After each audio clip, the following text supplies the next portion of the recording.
ठीक है, तो हमारा अगला टॉपिक है पेंटावेलेंट वैक्सीन। क्लास शुरू करने से पहले मैं बता दूं, कुछ भी लिखने की ज़रूरत नहीं है। नोट्स आपको डिस्क्रिप्शन बॉक्स में प्रोवाइड कर दिए जाएंगे, वहां से आप डायरेक्ट डाउनलोड कर सकते हैं। तो शुरू करते हैं पेंटावेलेंट वैक्सीन। पेंटावेलेंट वैक्सीन के बारे में सबसे पहली चीज़ कि भाई ये किल्ड वैक्सीन होती है, लाइव एटेन्यूएटेड वैक्सीन नहीं है, ये किल्ड वैक्सीन है। उसके बाद किस तरह की होती है, पाउडर फॉर्म की लिक्विड फॉर्म, तो ये लिक्विड फॉर्म में होती है। याद है पाउडर फॉर्म, जैसे बीसीजी मीजल्स देखा था हमने, तो वो रिकॉन्स्टिट्यूट की जाती थी। अब भैया ये तो लिक्विड फॉर्म में है, इसको तो डायरेक्ट निकाल लो और फिर लगा दो, तो रिकॉन्स्टिट्यूट की ज़रूरत लिक्विड फॉर्म है, इसलिए इसमें नहीं होती है। अब अगर रिकॉन्स्टिट्यूट नहीं की गई है तो बट ऑब्वियस सी बात है कि ये ओपन वायल पॉलिसी में इंक्लूडेड होती है। ओपन वायल पॉलिसी क्या होती है? ओपन वायल पॉलिसी कि अगर आपने एक वायल को खोल लिया है तो आप उसको 28 दिन तक इस्तेमाल कर सकते हो। तो हमने देखा कि किल्ड वैक्सीन होती है, लिक्विड फॉर्म होती है, तो ओपन वायल पॉलिसी के तहत इंक्लूडेड होती है। अब अगली चीज़ कि भाई कॉम्पोजिशन क्या है। पेंटावेलेंट बोला है तो पेंटा बोला है तो कोई 5 चीज़ होंगी ना इसके अंदर। वो 5 चीज़ कौन कौन सी होती हैं? तो वो 5 चीज़ होती हैं diphtheria, pertussis, tetanus, hepatitis B और एच इन्फ्लुएंजा टाइप बी। ना आपसे जब वाइवा में पूछा जाता है कि भाई बताओ पेंटावेलेंट वैक्सीन के अंदर क्या होता है, तो आप बड़े अच्छे से सर उसमें ना डीपीटी होती है और हेपेटाइटिस बी होती है और एच इन्फ्लुएंजा टाइप बी होती है।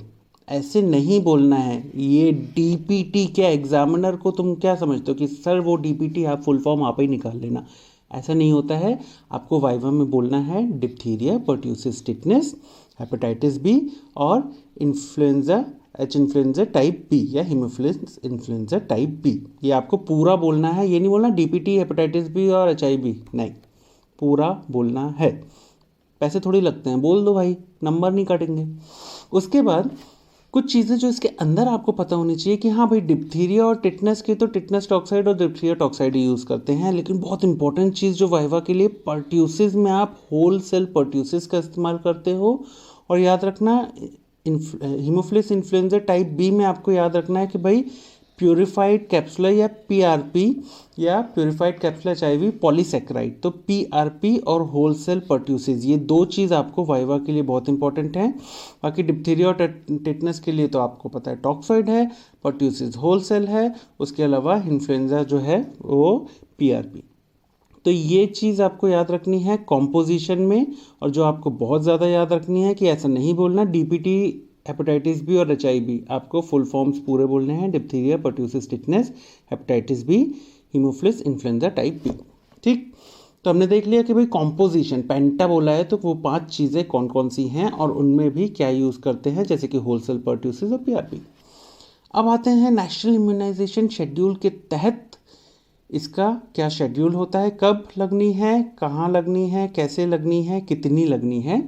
तो पेंटावेलेंट वैक्सीन जो होती है वो पेंटावेलेंट 1, 2 और 3 6, 10, 14 वीक में लगनी है। याद है हम नेशनल इम्यूनाइजेशन शेड्यूल में इसमें OPV 1, 2, 3 भी ऐसी लगती थी, साथ में रोटा 1, 2, 3 भी ऐसी लगती थी। तो उनके साथ ही नेशनल इम्यूनाइजेशन शेड्यूल में 6, 10, 14 वीक में पेंटावेलेंट 1, 2, 3 लगेगी। डिलेड इम्यूनाइजेशन की बात करें, डिलेड इम्यूनाइजेशन का मतलब कि अगर एक बच्चा है जिसको कि एक भी टीका नहीं लगा है, तो आप पेंटावेलेंट कब तक दे सकते हो या शुरुआत कब तक कर सकते हो? तो पेंटावेलेंट वैक्सीन ना 1 साल की उम्र तक आप बच्चे को लगा सकते हो, उसके बाद आप पेंटावेलेंट वैक्सीन नहीं लगा सकते हो। तो ये डिलेड इम्यूनाइजेशन के लिए हमने कैसे याद किया था कि 1 साल तक कौन कौन सी वैक्सीन है जो 1 साल के बाद नहीं लगा सकते? तो 1 साल तक रेस्ट इन पीस प्यारी बी। तो आर से क्या था? रोटा था। आई से क्या था? IPV था। पी से क्या था? PCV था। एक और पी से क्या था? पेंटावेलेंट था। एक और बी से क्या था? BCG था। और एक और बी से था हेपेटाइटिस बी। तो हमने देखा कि भैया जो पेंटावेलेंट है वो 1 साल तक आप लगा सकते हो। ये डिलेड इम्यूनाइजेशन हमने अलग से इस पर वीडियो बनाया हुआ है, आप चाहें तो उसको देख सकते हैं। तो 1 साल तक आप डिलेड इम्यूनाइजेशन के तहत इसको लगा सकते हो, उसके बाद नहीं लगा सकते। अब एक और सवाल जो वाइवा में पूछा जाता है, बताओ पेंटावेलेंट की बूस्टर डोज लगती है कि नहीं? तो याद रखना, पेंटावेलेंट की बूस्टर डोज रिकमेंड नहीं होती है नेशनल इम्यूनाइजेशन शेड्यूल या इनफैक्ट कह सकते हैं यूनिवर्सल इम्यूनाइजेशन प्रोग्राम के तहत बूस्टर डोज पेंटावेलेंट की नहीं लगती है। क्यों नहीं लगती है? क्योंकि याद है पेंटावेलेंट में एक चीज़ है, सबसे आखिरी में जो हमने पढ़ा था, हीमोफिलस इन्फ्लुएंजा टाइप बी, वो जो है ना वो 15 साल तक आपको प्रोटेक्शन दे दिया। अगर ये 3 डोजेज में लग गई है तो 15 साल तक एच इन्फ्लुएंजा टाइप बी से आपको 15 साल तक प्रोटेक्शन मिल गया है, तो वो तो आपको लगानी नहीं है। तो हाँ, डीपीटी की आपको बूस्टर की ज़रूरत होती है, इसलिए डीपीटी अलग से 16 से 24 महीने के बीच में एक डीपीटी का बूस्टर और दूसरा डीपीटी का बूस्टर 5 से 6 साल के बीच में लगता है, मगर पेंटावेलेंट का बूस्टर नहीं लगता है। याद रखना इस चीज़ को कि आपसे वाइवा में पूछा जाए कि पेंटावेलेंट कब लगना है, तो 6, 10 और 14 वीक में ही लगना है। क्या पेंटावेलेंट का बूस्टर लगता है? तो पेंटावेलेंट का बूस्टर नहीं लगता है सर, डीपीटी का बूस्टर लगता है। डिप्थीरिया, पर्ट्यूसिस और टिटनेस का 16 से 24 महीने की एज में एक बूस्टर लगता है और 5 से 6 साल की उम्र में दूसरा बूस्टर लगता है। अब एग्जामिनर पूछेगा कि पेंटावेलेंट का क्यों नहीं लगा, तो उसको बोलना है सर पेंटावेलेंट के अंदर ना एच इन्फ्लुएंजा टाइप बी भी होता है, जो कि आपने ये 3 डोजेज के तहत दे दिया, तो उसने तो 15 साल तक आपको प्रोटेक्शन दे दिया है। ठीक, तो ऐसे आप एग्जामिनर को बता सकते हो। तो हमने देखा कि नेशनल इम्यूनाइजेशन शेड्यूल में पेंटावेलेंट 1, 2, 3 आपने 6, 10 और 14 वीक में लगा दी। उसके बाद सवाल आता है कि कैसे लगाएंगे, तो इंट्रामस्कुलर लगाते हैं। तो इंट्रामस्कुलर है तो हमने नेशनल इम्यूनाइजेशन शेड्यूल में पढ़ा ही है, जो भी इंट्रामस्कुलर है तो उसको 0.5 ml लगाना है और anterolateral aspect of the mid thigh में लगाना है। अब सवाल ये है कि ये anterolateral aspect of the mid thigh, in fact इसको लेफ्ट थाई में लगाया जाता है। क्यों छोटे बच्चे को मिड थाई में लगाते हैं? क्योंकि छोटा बच्चा जो होता है उसमें मसल मास, इंट्रामस्कुलर लगा रहे हैं तो मसल मास चाहिए, तो मसल मास सबसे ज़्यादा जो होता है वो थाई में ही होता है, इसलिए छोटे बच्चों को intramuscular injection anterolateral aspect of the mid thigh में लगाया जाता है। ठीक, तो ये हो गया हमारा शेड्यूल, कब लगना है, कितना लगना है, कैसे लगना है, कहाँ लगना है। ठीक, और आप यहाँ पे देख सकते हो कि ये आपकी पेंटावेलेंट वैक्सीन है और इसको इंट्रामस्कुलर लगाया जाता है। इंट्रामस्कुलर आप यहाँ देख सकते हो और यहाँ पे anterolateral aspect of the mid thigh में इसको लगाया जा रहा है। फिर आता है कि भाई पेंटावेलेंट वैक्सीन का कितने टेम्परेचर में रखना है, तो जितनी वैक्सीन है नेशनल इम्यूनाइजेशन शेड्यूल में सभी को 2 से 8 डिग्री सेंटीग्रेड में रखा जाता है। और ये किसका टेम्परेचर होता है, तो ये ILR का टेम्परेचर होता है। ILR is a cold chain equipment, तो हमने इस पर एक अलग वीडियो बनाया हुआ है कोल्ड चेन इक्विपमेंट का, इसको आप जाके देख सकते हैं। तो 2 से 8 डिग्री सेंटीग्रेड पे ILR में इसको रखा जाता है। याद रखना कि ये जो पेंटावेलेंट वैक्सीन होती है ये फ्रीज सेंसिटिव होती है, ये भी हमने कोल्ड चेन इक्विपमेंट में ILR में पढ़ा था कि फ्रीज सेंसिटिव वैक्सीन जो होती है वो अपर पार्ट ऑफ ILR में रखी जाती है। तो ये आपसे वाइवा में पूछा जाता है कि पेंटावेलेंट को कहाँ रखोगे ILR में, तो अपर पार्ट में रखोगे। अब अगर ये फ्रीज सेंसिटिव हो गई है, तो अगर ये गलती से फ्रोज़न हो जाए तो आपको इसको डिस्कार्ड कर देना है। तो ये कैसे चेक करोगे कि कोई वैक्सीन फ्रोज़न हुई थी कि नहीं हुई थी, ये भी हमने पढ़ा हुआ है। इसके लिए हम शेक टेस्ट करते हैं, इसका भी हमने वीडियो बनाया हुआ है, आप अलग से जाकर देख सकते हैं शेक टेस्ट क्या होता है। आपको अभी जानकारी के लिए, शेक टेस्ट हम इसलिए इस्तेमाल करते हैं ये चेक करने के लिए कि जो वैक्सीन्स हैं वो फ्रोज़न हुई हैं कि नहीं हुई। ठीक, तो 2 से 8 डिग्री सेंटीग्रेड में आपको स्टोर करके रखना है। फ्री सेंसिटिव वैक्सीन होती है, तो अगर ये फ्रोज़न हो गई है तो इसको आप डिस्कार्ड कर दीजिए। ओके, अब आता है AEFI। AEFI का फुल फॉर्म क्या होता है, एडवर्स इफेक्ट फॉलोइंग इम्यूनाइजेशन। इस पर भी हमने एक वीडियो बनाया हुआ है जिसमें हम अलग अलग वैक्सीन्स के AEFI बताए थे उसमें, और कैसे इन्वेस्टिगेट करते हैं, तो वो आप देख सकते हो।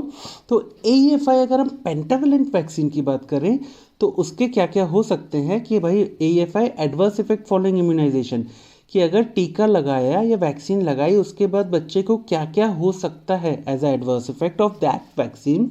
तो इनकंसोलेबल क्राई, बहुत लंबे समय तक बहुत चीख चीख के रोता रहेगा बच्चा, या फिर सीजर्स भी देख सकते हैं हम। उसके अलावा हाइपोटोनिक हाइपर रिस्पॉन्सिव एपिसोड्स भी मिल सकते हैं, एनाफाइलैक्टिक रिएक्शन भी देखने मिल सकता है।